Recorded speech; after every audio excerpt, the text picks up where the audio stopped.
이번 시간에는 한국에서의 바른 지역 정책과 바른 수도권 정책을 다루도록 하겠습니다. 한국인들은 지역 정책에 관심이 많죠. 그래요. 다룰 필요가 있어요. 다루는 이유는 또 뭐가 있을까요? 관심이 많은 것도 있지만 현재 진행되고 있는 한국에서의 지역 정책이나 수도권 정책은 잘못된 것이다. 그것을 얘기하고 있는 것이겠지요. 한국에서 무엇이 유행하고 있나요? 균형 발전을 얘기하면서 그래요. 서울이나 수도권에 있는 공공기관을 이전시키는 정책을 바른 정책이라 생각하고 있죠. 잘못된 것이다. 이렇게 얘기하고 있는 것이죠. 우선 한국의 현황을 살펴보도록 하겠습니다. 전국 및 수도권 인구 추이 한번 살펴볼 필요가 있겠죠. 1990년에서 2020년까지 전국은 4,339만 명 정도에서 5,169만 명으로 증가했죠. 많이 증가했죠. 20%까지는 안 되더라도. 그런데 지방은 어떤가요? 2,660만에서 2,850만 조금 증가했죠. 비율로 보면 어떤가요? 전국 인구의 61%에서 55%로 감소했죠. 지역이 쇠퇴했나? 이런 생각할 수 있잖아요. 인구로만 보면. 상대적으로 뭐 쇠퇴를 했겠죠. 정확하게 알려면 지역의 1인당 생산성을 살펴봐야 돼요. 직관적으로 인구를 보면 지방은 좀 쇠퇴했구나 상대적으로 그렇게 판단할 수 있죠. 서울은 어떤가요? 1990년 1060만에서 2020년 940만으로 많이 생각보다 많이 감소했죠. 의아해할 수 있잖아요. 다들 서울에 살고 싶어 하는데 왜 인구가 감소하지? 여기는 물론 인위적인 요인이 있죠. 그릇된 서울 정책 때문에 그런 거예요. 무엇이 그릇되었느냐 이제 이런 얘기를 할 수 있잖아요. 아는 사람은 알 거고 모르는 사람은 모를 것이고 서울에 직장이 있으면서 그래요. 서울 주변 도시에 거주하는 이들이 많죠. 잘못된 서울 정책 때문에 그렇게 된 것이죠. 서울 정책은 뭔가요? 현 시대 한국에서 유행하는 슬럼화 정책이죠. 대표적인 게 문재인 정부의 도시재생 사업이죠. 슬럼화 정책이 문제였던 거예요. 무슨 말이냐? 사회가 발전하면 어떻게 되나요? 모든 게 개선이 되죠. 그 주거 환경도 역시 개선이 되겠죠. 주거 환경은 어떻게 변했나요? 초가집에서 판잣집, 판잣집에서 기와집이나 양호. 기와집은 그래요. 예전부터 있었지만 일반인들이 살기는 어려웠죠. 하지만 사회가 발전하면서 기와집 양으로 넘어가다가 그다음 어떻게 바뀌나요? 아파트로 바뀌었죠. 아파트는 훨씬 발전된 형태죠. 한국에서는. 그래요. 전국 도시 중에서 아파트 비중이 가장 낮은 곳이 어딘가요? 서울특별시죠. 네, 그런 문제점이 있었던 거예요.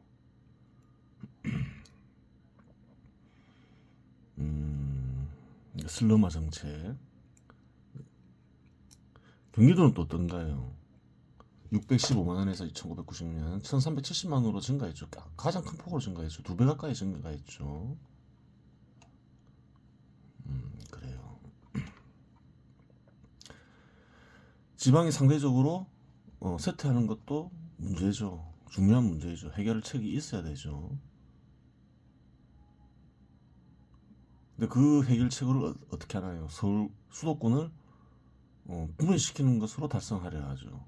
균형 정책이라는 뭐 슬로건을 걸고.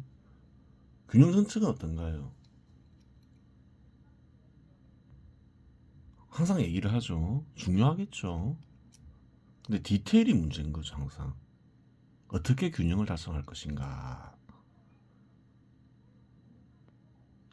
그게 이제 문제가 되는 거예요. 그래요. 근데 지금 어떤가요? 서울과 경기도를 합치면 상당히 많은 인구가 살죠. 거의 2,300만 명 가까이 살죠. 거의 절반까지 안 되더라도 한 45%, 전국 인구 비율의 45%가 수도권에 살아요. 지방을 위한 지역 정책도 중요하지만 이렇게 많은 사람들이 살고 있으니 수도권 정책 역시 굉장히 중요하게 되는 것이죠. 그 둘 다 함께 고려해야 돼요. 올바른 수도권 정책이 서야지 올바른 그래요. 지방 정책도 마련할 수가 있는 거예요.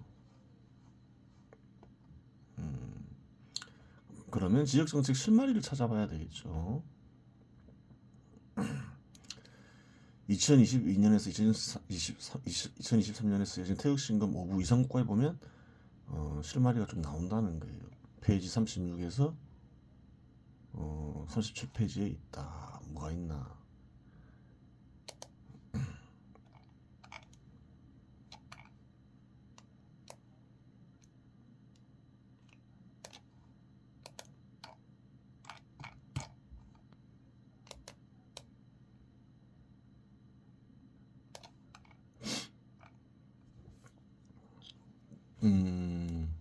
뭐라 했나요?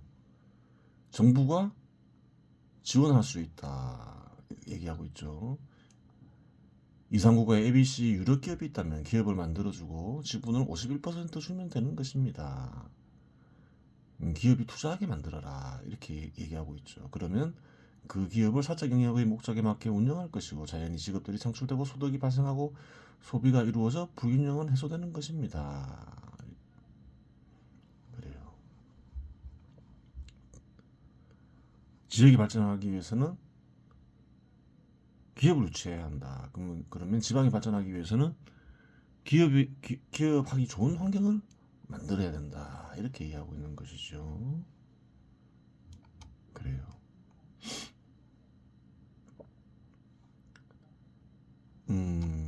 그러면 또 민간 기업에 대해서 또 시장에 대해서 우호적인 관념을 지방에 유포해야 되겠죠. 한국은 어떤가요? 아직도 많은 이들이 민간 기업을 부정적으로 보는 이들이 많죠. 그래서는 안 된다는 거예요. 또 시장을 불신하는 이들이 많다는 거예요. 그래서는 제대로 된 지방 정책이 만들어질 수가 없다. 현 시대에서는 좀 많이 개선됐죠. 옛날에는 민간 기업과 시장을 그래 적대시하는 이들이 많았지만 기업을 유치해야 지방이 발전한다. 그런 거는 이제 거의 상식화되어 가고 있는 것이죠. 의식도 많이 바뀌었어요. 세상을 바라보는 시각도 많이 바뀌었어요. 그래요. 불과 몇십 년 전만 하더라도 민간 기업을 적대시하는 이들이 상당히 많았죠. 현 시대는 안 그렇죠. 바뀐 부분을 확인할 수가 있어요. 그 다음에 각주 33을 보면 지역정책 실마리가 또 있다. 정부의 지원하에 진행된 기업 유치 실제 사례 언급 이렇게 나와 있죠. 각주 33. 언급한 정책과 유사한 정책이 2019년 광주시와 구미시에서 시행되었다. 광주형 일자리가 있고 구미형 일자리가 있죠. 광주형 일자리는 현대차를 이용했고 경북도와 구미시는 LC화학을 이용해서 어떤 투자를 유치했죠. 이런 사례가 있다. 좀 억지스러운 면이 있지만 뭐 이렇게라도 하면 지역 발전에 기여하겠죠.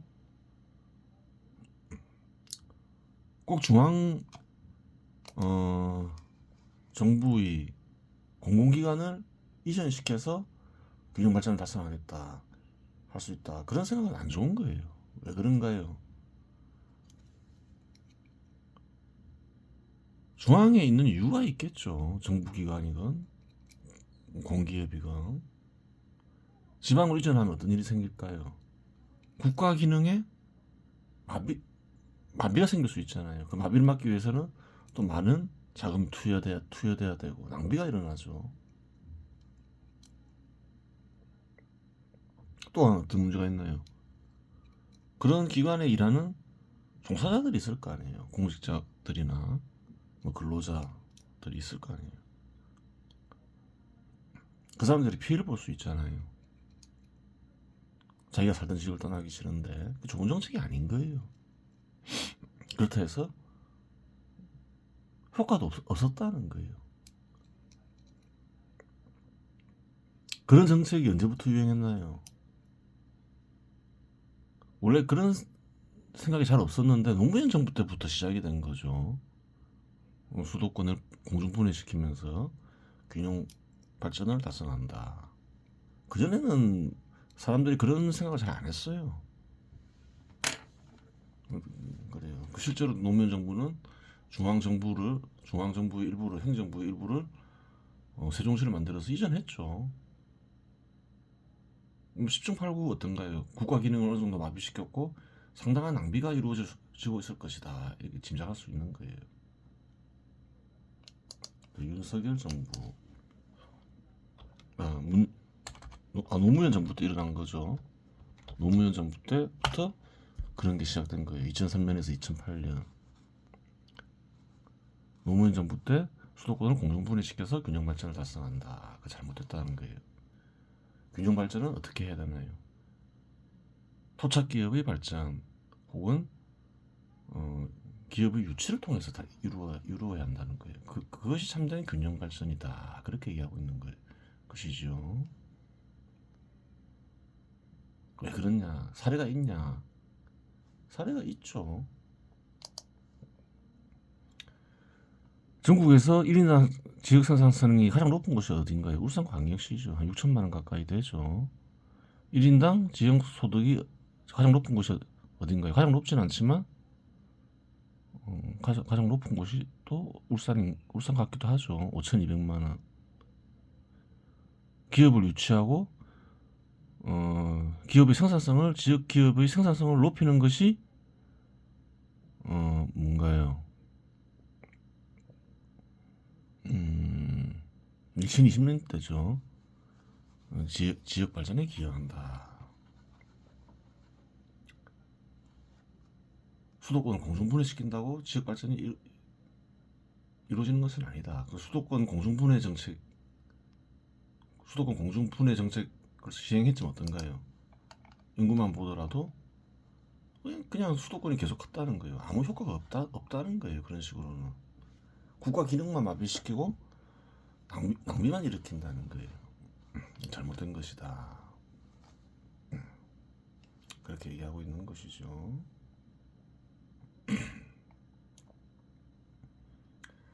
또 신문을 보면 2022년에서 2023년 태극신공 오부 이상국가 각주 64 정부의 지원하에 지역에 합당한 산업을 육성해야 한다. 이렇게 얘기하고 있는 거죠. 각주 64 한번 봐야 되겠죠. 여기 있죠. 세상 일이란 것은 돈만 가지고서 이루어지는 것이 아니다. 잼버리 갭 유치 사태를 했죠. 어떤 걸 했나요? 한국은 천문학적인 돈을 투입했다. 미국은 일본보다 더 많은 돈을 투입했는데 실패했다. 그래요. 근데 뭘 하나요? 전 세계의 청소년들이 참여하는 만큼 갯벌이 유치하지 않고 가장 아름다운 산이 있는 곳을 선택해서 잼버리를 유치했다면 전 세계 청소년들이 감동받아서 다시 오고 싶겠죠. 또 돌아가서 선전도 하고 그럼 세계적인 관광지를 만들 수 있잖아요. 근데 그렇게 안 했잖아요. 항상 그래요. 발언견을 가지고 기회가 왔을 때 적합하게 해야 된다는 거예요. 적합한 또 산업을 육성해야 된다는 거예요. 관광 산업을 어느 정도 키울 수 있는 기회가 있었는데 기회를 놓쳐버린 것이죠. 아름다운 산도 있지만 전라북도에만 있는 것도 아니지만 또 전라도는 또 음식이 맛있다고 알려진 지역이잖아요. 근데 아무런 홍보를 못 해버린 거죠. 갯벌이 유치해가지고 난리만 난 거죠. 장점을 못 살린 거예요. 그래요. 어떤 기회가 오건 뭐건 또 지역에 맞는 산업을 육성해야 되겠죠.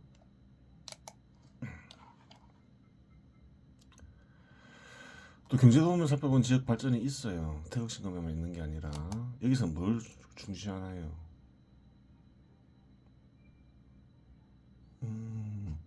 이게 뭐 보면 나오겠죠. 예, 보면 알 수 있는데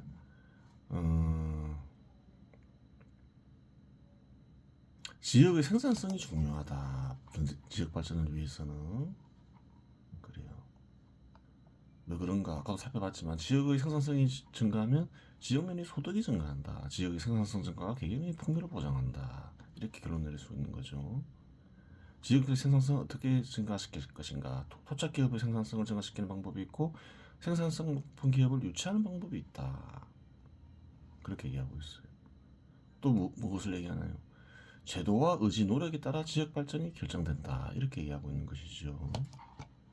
한번 볼까요?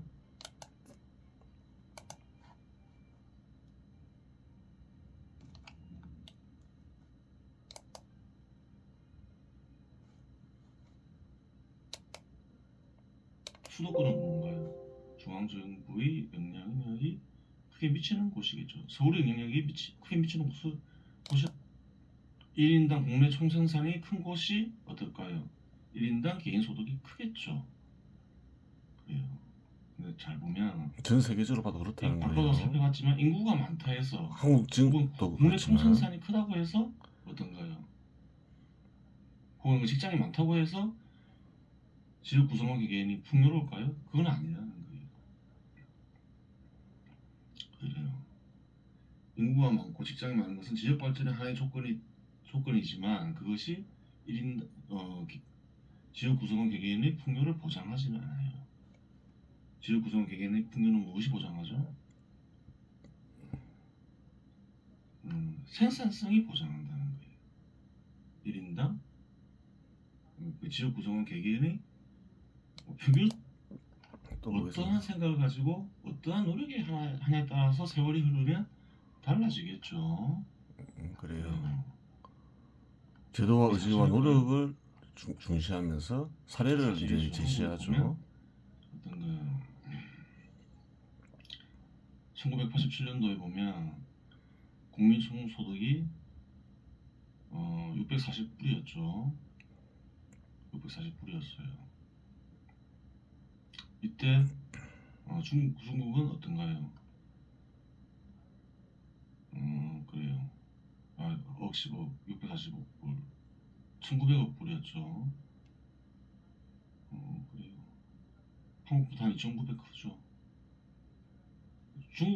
중국의 규모에 비하면 중국은 아주 80년대까지만 해도 못 살았죠. 그러다가 어떤가요? 90년대 되면 중국의 국민 총소득은 한국 1.3배밖에 안 돼요. 아주 가난했죠. 중국이 그 당시에 하더라도. 노력에 따라서 가난해질 수가 있는 거예요.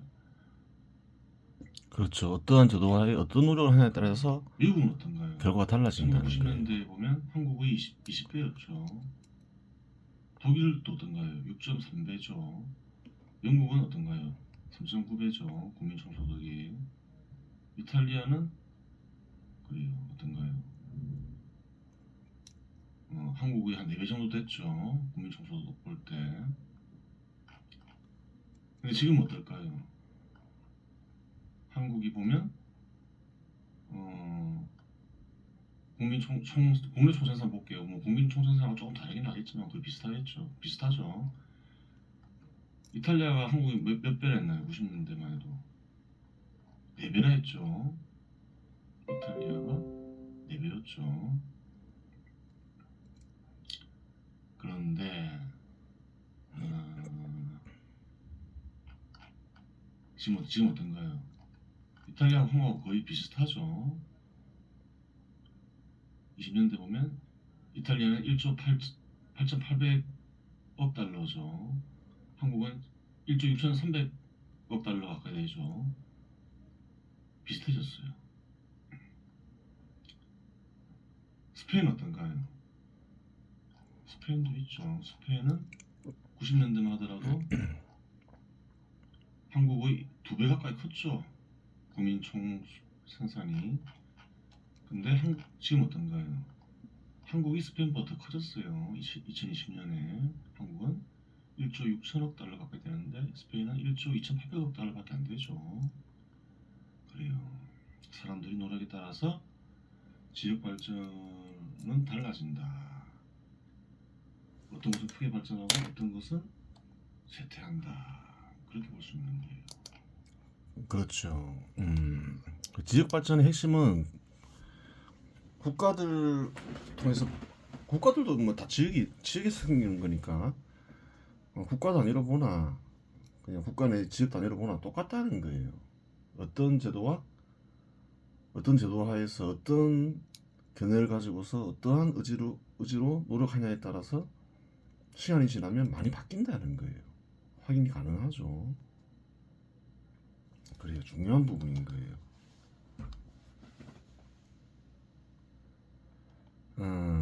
그래요. 이번 시간에 모든 걸 다룰 수는 없으니까 핵심만 다루고 그래도 뭐 지방 정책에 대해서 뭐 한 가지 정도는 얘기할 수는 있겠죠. 자세한 내용은 천천히 이제 살펴보는 거죠. 우선 이번 시간에 수도권 정책보다 지방 정책을 살펴볼 건데 얘기했어요. 기업 유치가 중요하다. 기업 유치가 중요한데 또 중요한 건 뭔가요? 생산성이 높은 기업 유치가 중요하다. 기업 유치만으로도 일단 직업이 많이 생기니까 직업이 생기니까 중요한데 또 그 생산성까지 높이면 어떻게 되나요? 지역 주민 개개인이 풍요로워진다. 그 얘기를 하고 있는 거죠. 다 확인했죠. 세계적으로나 국내적으로나. 그런데 한국은 이제 그럴 땐 지방 정책을 쓰고 있다. 또 그럴 땐 수도권 정책을 쓰고 있다. 다 자익 정책이죠. 지금 현 시대 한국에서의 지방 정책과 수도권 정책은. 서울 정책은 어떤가요? 슬럼화 정책. 수도권 정책은 어떤가요? 수도권 분해 정책이 마치 바른 정책처럼 퍼져 있고, 지방 정책은 어떤가요?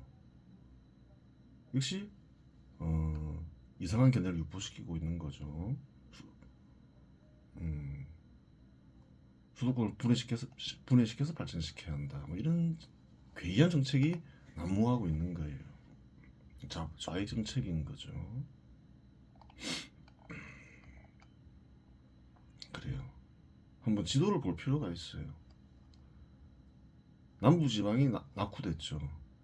중부하고 수도권 지역은 발전하는데 남부하고 좀 동부 지역, 강원도 이런 쪽이 좀 낙후됐죠. 자꾸 그 설만 봐서 그런 거예요. 옆에 하고 밑에를 보라는 거예요. 옆에는 중국이 있고 밑에는 일본이 있죠. 그러면 중국은 좀 멀어요. 근데 일본은 좀 가깝잖아요. 대마도 일본 사람들은 스시마섬이라 하죠. 스시마섬과 부산은 50km밖에 안 돼요. 그럼 일본을 좀 이용할 수 있는 방법이 없을까? 물론 일본에도 이익이 돼야 되겠죠, 서로. 근데 시장 지배 시대 제도는 서로 이익을 볼 수 있는 제도라 했죠. 그러면 어떻게 일본을 이용할 것인가? 일본 사람들은 예를 들어서 관광을 가거나 거래를 할 때 어디로 갈까요? 주로 서울 가겠죠. 비행기 타고. 배 타고 부산 오지 않을 거 아니에요. 배 타고 또 뭐 이렇게 뭐 목포 이런 데 가진 않을 거 아니에요. 여수 이런 데 가진 않을 거 아니에요. 일단 서울에 가보겠죠. 또 투자하면 또 어떨까요? 주로 서울에 투자하겠죠. 뭐 그렇게 뭐 활발하진 않지만 교류가 아니 뭐 활발하죠. 교류는 활발한데 서로 자유롭게 왕래하면서 투자할 정도로 아직 가깝지는 않죠. 음, 그런데 이러한 틀을 깰 수 없을까 생각해 볼 수 있잖아요. 그래요. 깰 수가 있다는 거예요. 어떻게? 한일 해저 터널을 그래요. 하면 된다는 거예요. 이렇게 연결한다는 거예요. 이렇게 또 이렇게 되는 모양이죠. 그래요. 거제도가 제일 가까운 모양이죠. 그렇게 거리가 멀지 않아요. 한 50km 정도 되겠죠. 스시마 섬에서 한국까지 제일 그 정도밖에 안 되는데 일본은 원하냐? 이게 문제가 되잖아요. 한국이 원한다 하더라도. 음, 일단 딱 보면 가장 큰 이점이 부산이나 거제겠죠. 해저 터널이 뚫리면 일본은 뭐 이런 지역이겠죠. 스시마섬 뭐 이렇게 이쪽 일본 이쪽 지역이 발전하겠죠. 그래요. 해저 터널 구상은 1917년에도 있었어요. 지금은 완전히 기술적으로 가능하겠죠. 1935년 공사 기간이 한 25년 정도 걸린다. 예전에 시행했으면 벌써 완성되고 자유롭게 왕래가 되겠죠. 근데 안 했죠.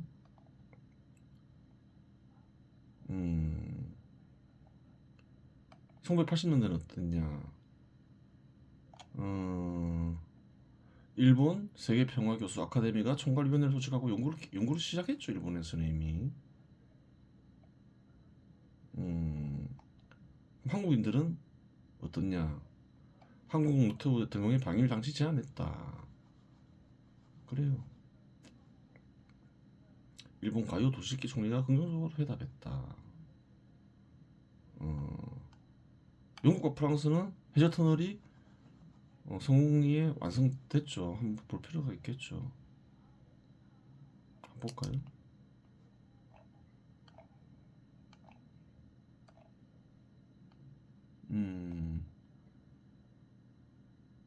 그래요. 50.45km. 그게 가능한 거예요. 한국하고 거의 비슷하잖아요. 한국과 일본과의 거리가 거의 비슷해요.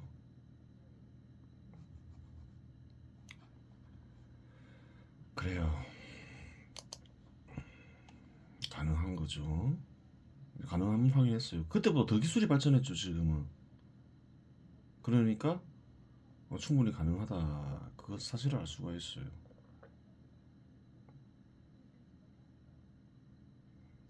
좀 봐야 되겠죠.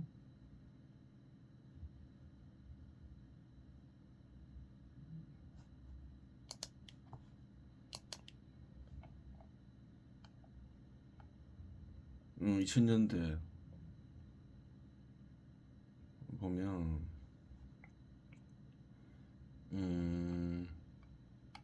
2003년 당시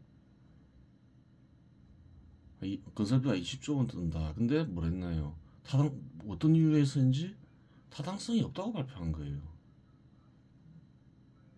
일본 자민당이 한해저 건설을 100년 동안 이뤄야 할 3대 국가 과제로 정했다. 일본을 원하는 거죠. 정동영은 민주당 출신이죠.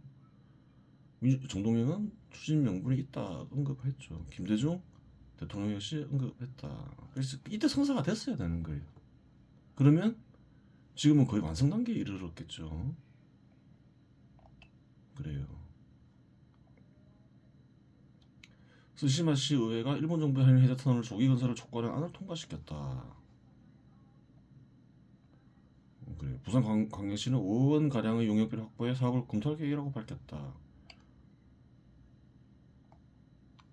이상한 거죠. 부산광역시 2019년 부산광역시가 용역 결과 경제성이 없다고 판단했다. 이상한 거죠. 가장 큰 혜택을